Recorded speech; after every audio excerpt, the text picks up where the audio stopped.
For the eyes of the world now look into space, to the moon, and to the planets beyond. This is The Space Shot, episode 448, The Lunar Era, Part 3, We Came in Peace for All Mankind. I'm John Molnix. I am recovering from another cold, so apologies if I sound a little bit rougher today than normal. The crew of Apollo 11 left a message of peace on the moon, but the story that got us there, and the story that followed, is far more complicated than the words etched on a plaque left on the lunar surface. In this episode, I'm talking with Dr. Roger Launius about some of the larger cultural and geopolitical context of the Apollo era, space exploration more generally, and how this legacy shaped our world today. If you missed parts 1 and 2, now is a perfect time to go back and catch those episodes before continuing with part 3. In this episode, we're going back to the world that made Apollo possible, a time defined by tension, rivalry, and a very real fear that everything could end in a nuclear fire. Here's part 3, We Came in Peace for All Mankind. Ignition sequence start. 6, 5, 4, 3, 2, 1, 0. All engine running. Liftoff. We have a liftoff. 32 minutes past the hour. Liftoff on Apollo 11. Tower cleared. Here we got a roll program. Okay, all flight controllers, go for landing. Retro. Go. Fido. Go. Guidance. Go. Control. Go. Telcom. Go. GNC. Control is good. Ecom. Go. Roger, Surgeon. copy. Go.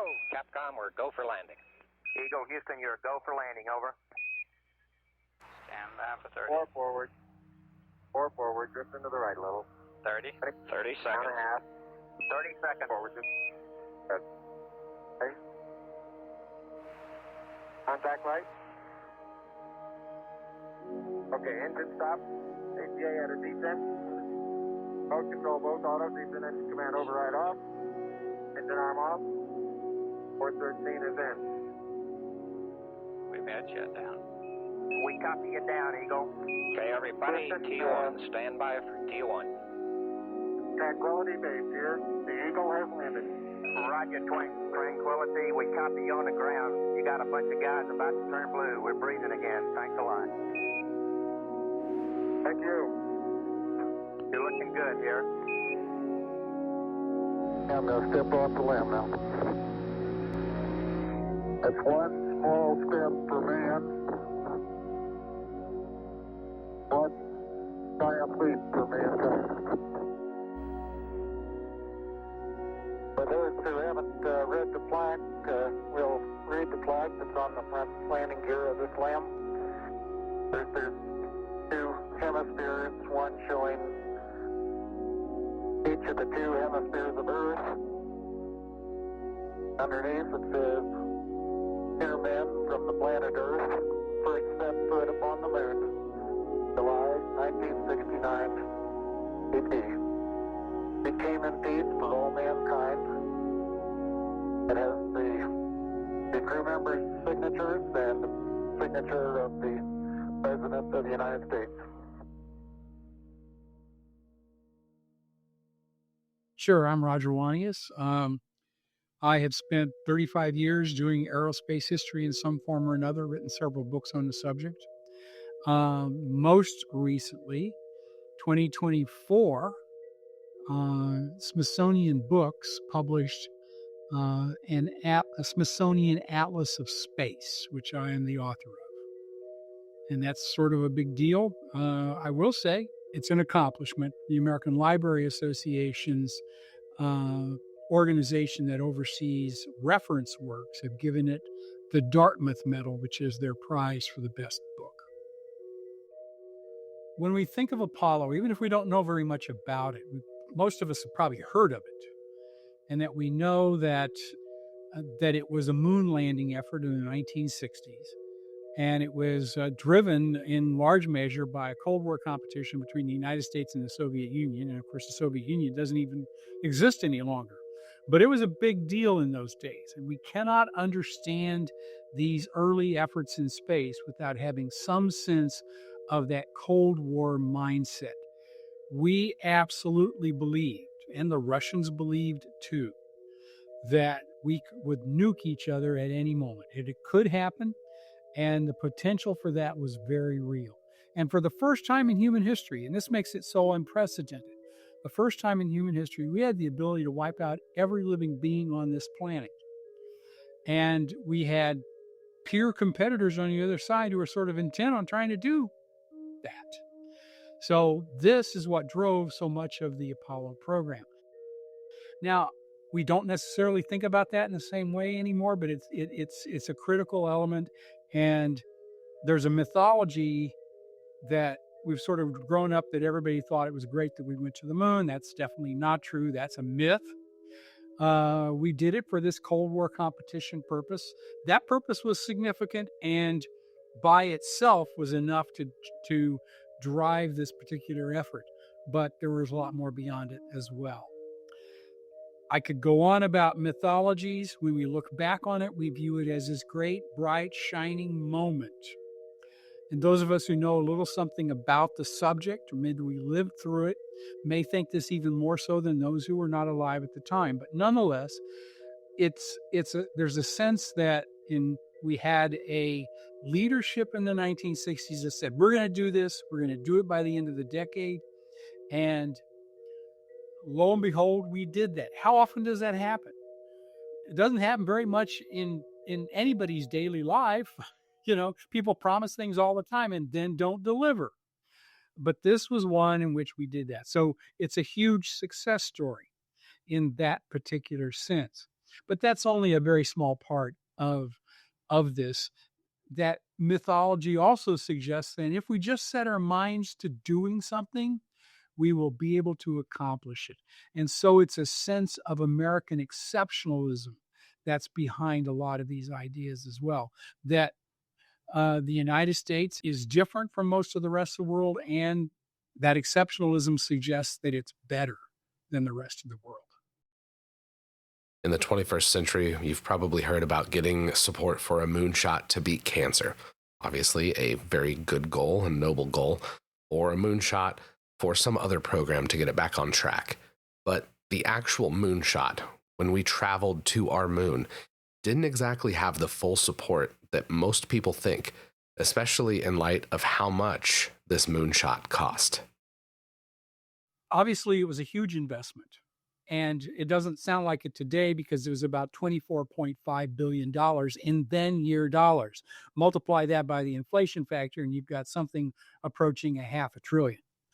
That's a significant investment. Would we be willing to do that again today if that was the cost to return to the moon? I think I would question that. There are some things with which we will do regardless of the price, but that's not necessarily one of them. But this was about national security, and that's why we were willing to expend those kinds of dollars. But as soon as that price tag gets trotted out, both sides of the political spectrum, on the liberal side as well as the conservative side, we're wasting this money. Why are we doing this? And so there was criticism from both the left and the right of the decision to go to the moon and to carry this out because mostly of the cost. If you were a conservative, you might think, well, our threat is the Soviet Union. Let's put that money into the military and let's do something in that arena. Or another alternative would be, well, maybe we don't need to put more money into the military. Maybe we need a tax cut for the American people. That would be another criticism of this from the political right. The political left would be, oh my goodness, we've got all these problems here on Earth. Why don't we take this same amount of money and expend it toward resolving some of those problems? Feeding those that are hungry, clothing those that are unclothed, providing shelter for those that need it, on and on and on. You can talk about this in that context. And so both sides of the political spectrum had their criticisms of this, but there was a fundamental middle road which said, this is significant. We are doing this because of this national security component in a non-threatening way with the intention of demonstrating to our Soviet competitors and to our allies that we can undertake these great activities this high technology uh, effort and succeed at them, demonstrating our capability in the technological and scientific realm, which translates directly into all kinds of other factors, some of them military, some of them commercial, some of them business, some of them all kinds of other issues. So that is what won the day. The soft power aspect of Apollo was a geostrategic win for the United States, at a time when two competing visions for the world were vying for dominance. Another interesting aspect of spaceflight is that it has taken on an almost religious aspect for some people, as Dr. Launius explains. There is what I contend a religion of spaceflight. And it's one that is built around a set of concepts that are have a lot of religious overtones as we understand religion, including a salvation theology, if you will. And that salvation theology is not an individual salvation like you would find in most religious groups in the world. It's one in which you are saving the species, life on this planet, by transporting it to other locations beyond this planet. And we all know that it's just a question of time before this planet will become uninhabitable. The best case scenario, as Carl Sagan said, was there will be several billion years in the future a last perfect day on Earth. And after that time, the sun will ultimately become a red giant. It will engulf this planet. And if we're not planet hopping through the rest of the galaxy, we will become dead. So this is a way to ensure against that. There's obviously more immediate threats that could destroy life on this planet. We could nuke ourselves out of existence. We could so foul the planet environmentally that we can't survive here, in which case, by the way, I think we probably deserve extinction. And we'll have to see how that unfolds. But the reality is that is a piece of this, and those who are inside the space community, who are aficionados of this effort to become a multiplanetary species, are very much a part of this larger religious dimension here. And it's also wrapped up in sort of our myth of America, because we are a nation that was founded by people who came from somewhere else and took over this land and this territory and tried to create a place that we believed was better. Some cases that was out and out a utopian effort. We are going to create a perfect society here. The Puritans of New England were very much in that particular mindset. They asked themselves the question in England, how can you be a righteous person in an unrighteous land? And their answer was, you can't. All you can do is get away and recreate the society that you believe is the appropriate one. And they did so in Massachusetts Bay and other parts of New England. And they were adamant that everybody's going to follow their rules. And that's, of course, the problem with utopia. It might be your utopia, but it may not be anybody else's. And that is a fundamental challenge. But it's also part and parcel of this larger component of cultural shift. And I would use the term religion in this context. It's amazing how belief can inspire great things, but it can also distort how we remember them. And speaking of distortions, now's probably as good of time as any to talk about the conspiracy that we didn't land on the moon. Dr. Launius has some strong words for those moon landing deniers. Well, okay, let me preface that by saying anybody who believes that we never went to the moon has deficiencies in their education or their intelligence, or both. There were hundreds of thousands of people that engaged in this activity. And you just don't keep a secret like that in that particular context. It's fascinating to think about. So my grandfather, who was over 75 when we landed on the moon, he's a product of the 19th century. When he was a boy. There weren't much in the way of cars, automobiles, certainly no flight with airplanes or anything like that at that particular point in time. So he was very suspect of these sorts of things. But I will say this about him, and he made a statement that I've seen lots of people make in other settings at other times. Well, those guys in Hollywood, they can fake anything. And they can and they can't, quite frankly. I look at some of these special effects and I'm just not particularly impressed. But be that as it may, he's not a guy you should take your cue from. He was a farmer his entire life, and he only ever used horses for farming. He never had a tractor. As far as he was concerned, it was a passing fad. So you can't listen to people like my grandfather about stuff like this. And he would accept this kind of idea because he was unsophisticated and he didn't have much of an education. He was certainly a smart enough guy, but he was not well read and he did not study this and he didn't understand technology. And by the way, if you're farming with horses when you've got tractors that are doing the job a whole lot better, suggests that you don't know much about technology. The reality is that at the time of the moon landings, you've got some people who begin to say these sorts of things. The science editor from the New York Times went over to a couple of bars that he frequented in New York City, and there were some guys who sort of stayed in there every day, Cliff and Norm or whoever it happened to be, Sam Malone and the guys from Cheers.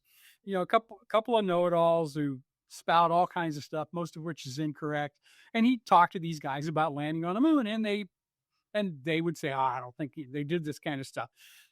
And he sort of took a poll of people who were sort of hanging out in bars about this and found that, well, about half of them thought there might be something to this and there might be something that's, not quite right about it. So the jury was out, and we've seen this over and over again. And the 50 plus years since we landed on the moon, people have continued to sort of make the same arguments that were debunked and have been debunked many, many, many, many times. And I can debunk them now. I don't see a point to it because, quite frankly, if you don't want to believe me, you're just going to say I'm part of the conspiracy, which I've had numerous people tell me that I am, which is sort of interesting. So the Russians had both the desire and the capability to call a fake if it was indeed a fake. And they never said a word. In fact, they congratulated the Americans and were really quite impressed. Francis French joins us again to share his unique take on these deniers. What a more of an ultimate compliment is it that something seems so audacious, so outrageous, so impossible that a large number of people don't think it was ever possible? That's actually quite a compliment. Now, you drill down a little bit further and people start making ridiculous arguments and start holding that position when shown evidence. That's a different story. Some of those people are just want to be dumb, basically. But the initial idea of, we can't have done that, what a compliment. So right now we've got some people who, for whatever reason, will choose to remember the Apollo program as a conspiracy. And as we move farther away from these historic missions, history will hopefully remember these conspiracies as an aberration. The incredible triumph for the United States and for humans will be that we moved beyond Earth for the first time. Here's what Dr. Launius had to say when I asked him about what will be remembered 100 or a few hundred years in the future. The excitement of setting feet, putting boots on the ground and a body beyond Earth is something that will be remembered 500 years from now. People will talk about that. They will know that. Think back 500 years in time. Unless you're a historian, you probably don't know very much about this. And there are a lot of historians, myself included, who certainly are not masters of things, say, in 1500 or even 1600, knows something about certain parts of it, but only a small amount. But there are some big, significant events from that era that can be recounted by almost anybody. And the wars of conquest, the exploration of the Americas, the movement into Africa, the movement into Asia, those sorts of things of the European expansion are the one things that a lot of people can point to and say, oh, that took place 500 years ago. Actually, a little more than that, but not that much more. And I think when you look back on the 20th century, 100 years from now, you're probably going to remember only a few things about it. Probably the two great world wars will be something that a lot of people will know something about. The use of an atomic bomb and the rise of nuclear power, either discredited or used, will be something a lot of people will know about. And I think the moon landings will be something that people will know about. Beyond that, in terms of space, they may not know very much about planetary exploration and robots sent to Mars and things of that nature, unless there's a follow-on set of activities that sort of solidify that in their mind and it becomes routine for us 100 years in the future. It might, but we don't know that yet. The Apollo program is one of those rare moments in human history that may not be eroded by the passage of time. I also asked Rebecca Boyle this same question. What will future generations remember? Really, if you think about the scope of human history in the last 1,000 years, aviation, yeah, I would put that up there. I would put up the age of sail, the ability of humans to travel across the whole globe and to circumnavigate and to understand how to get there. Even that, yeah, steam is a faster way of doing that, but, it's still navigation itself is what enabled it. And then, the humans left this planet and walked on another one. And the moon's not a planet. I know I don't need to get emails about that, but a planetary body, it's a celestial object. And the fact that we did that, it's nuts. Think about how weird we put these young men on a bomb and we're go away from here for a week and come back. And hopefully you make it back alive. And maybe grab some rocks too while you're at it, because that would help us. And that has been the real story of Apollo, actually, I think, is the history of the geology of the moon and the Earth system, what we learn about that. But yeah, it's an absurd thing that we did. It's nuts. And I honestly can't imagine it happening today in the same way that it did in the 60s.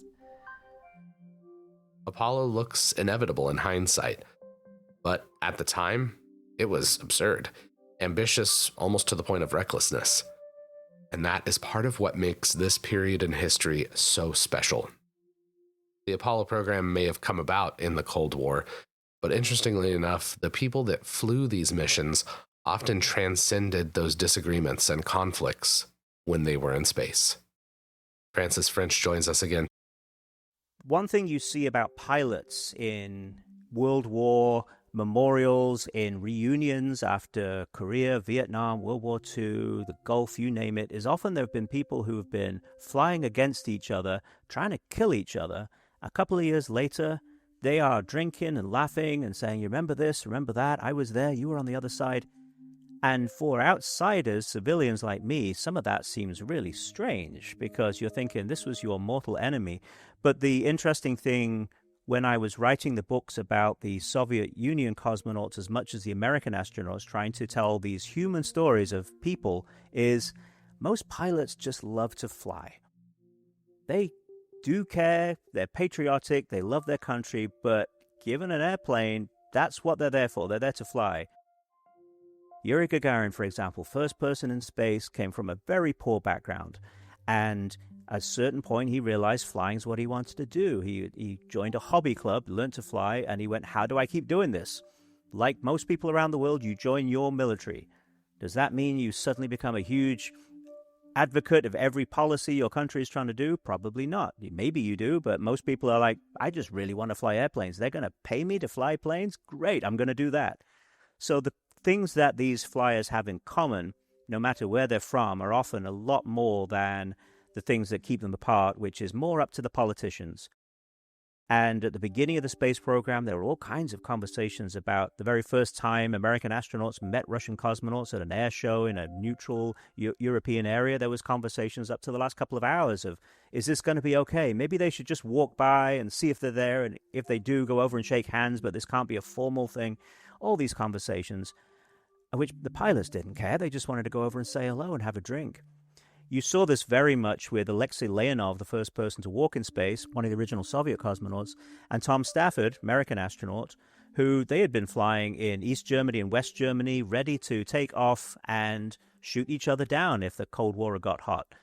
That was what they were there to do. They were trained to kill each other. And yet a few years later, in 1975, they're making the very first handshake in space as two different countries send two different spacecraft up in space to dock, and they remark on that, particularly as they fly over Germany and go, look, down there, that's where we were trying to kill each other. Now we're up here as best friends, and they stayed lifelong friends. So these things do supersede that. After the Apollo, Skylab, and Apollo-Soyuz missions, NASA entered a nearly 6-year period, about 2,088 days to be precise, before NASA's first shuttle mission, STS-1. During the shuttle program, NASA learned some hard lessons, and today the Artemis program will hopefully benefit from those lessons that have been learned over the past few decades. Here's Dr. Launius.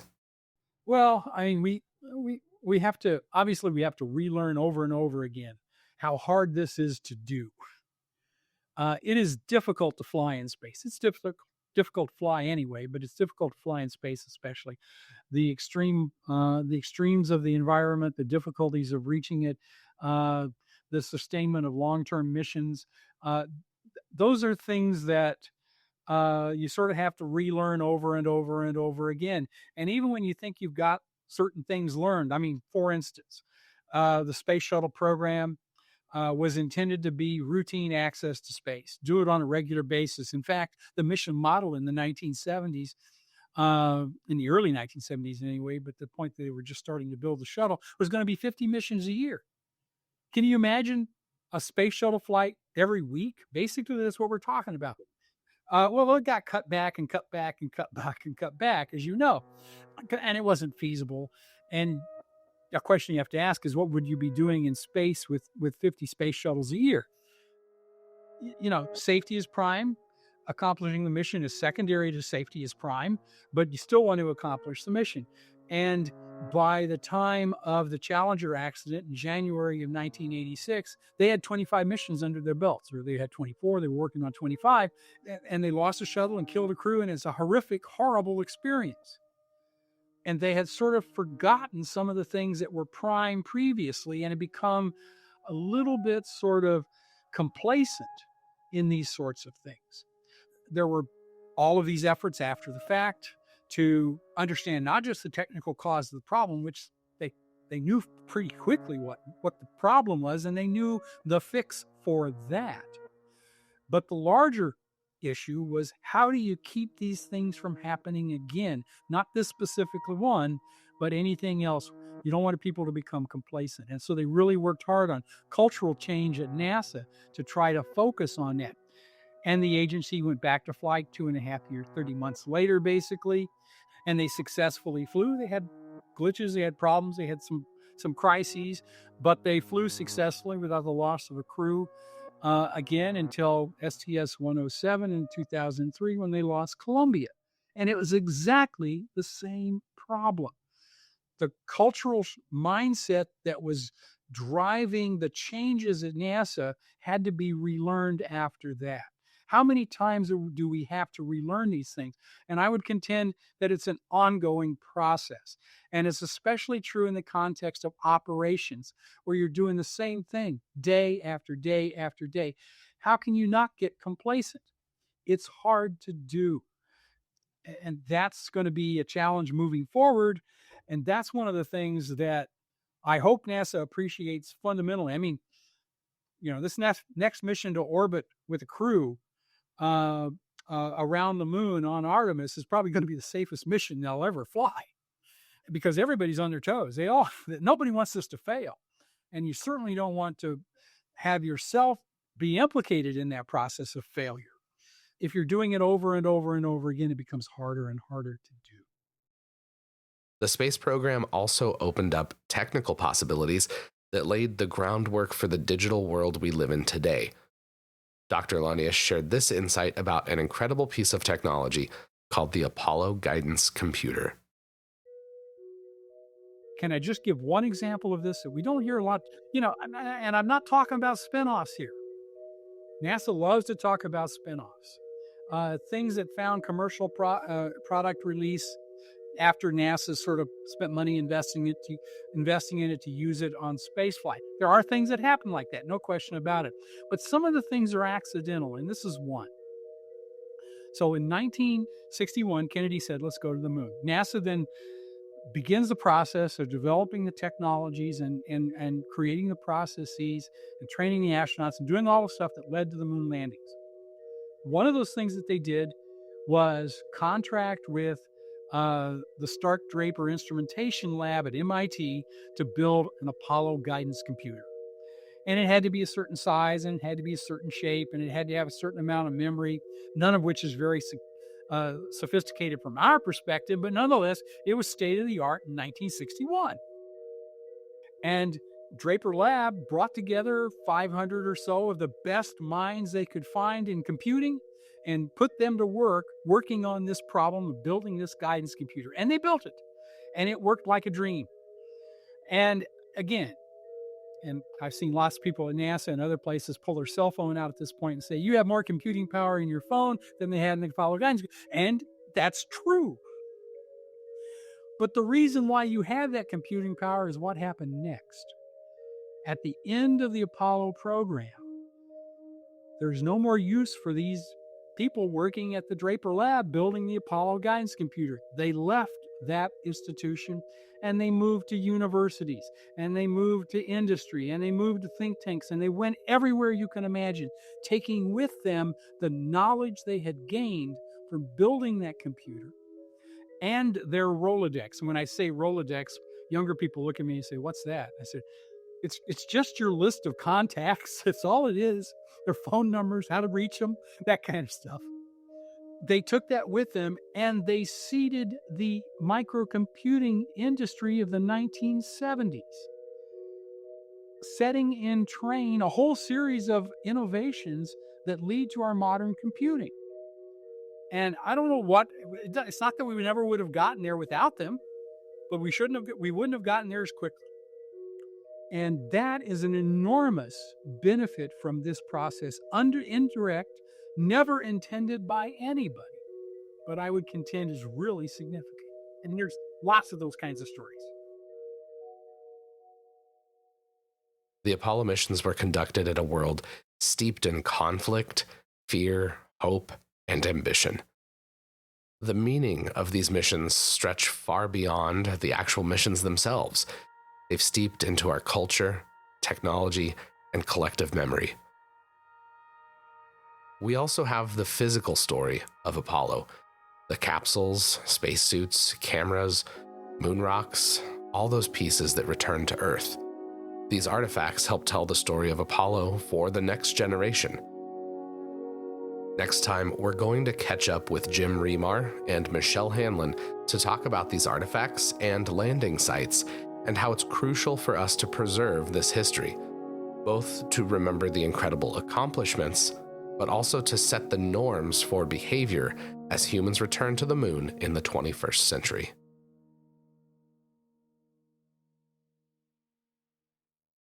Thanks for listening to The Space Shot. As always, please leave a rating or review on your podcast platform of choice. It helps more people find out about the work that I'm doing here. You can also support the work I'm doing by checking out the store I've got, Starlight and Gleam. There's some fun space-themed pieces there that would make a great Christmas present for the space enthusiast in your life.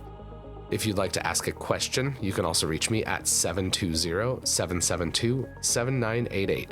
Just leave a message and I might play it during an upcoming Q&A episode that I'll do after this series wraps up. You can also check out my Substack for more updates, looks behind the scenes, and even more space history.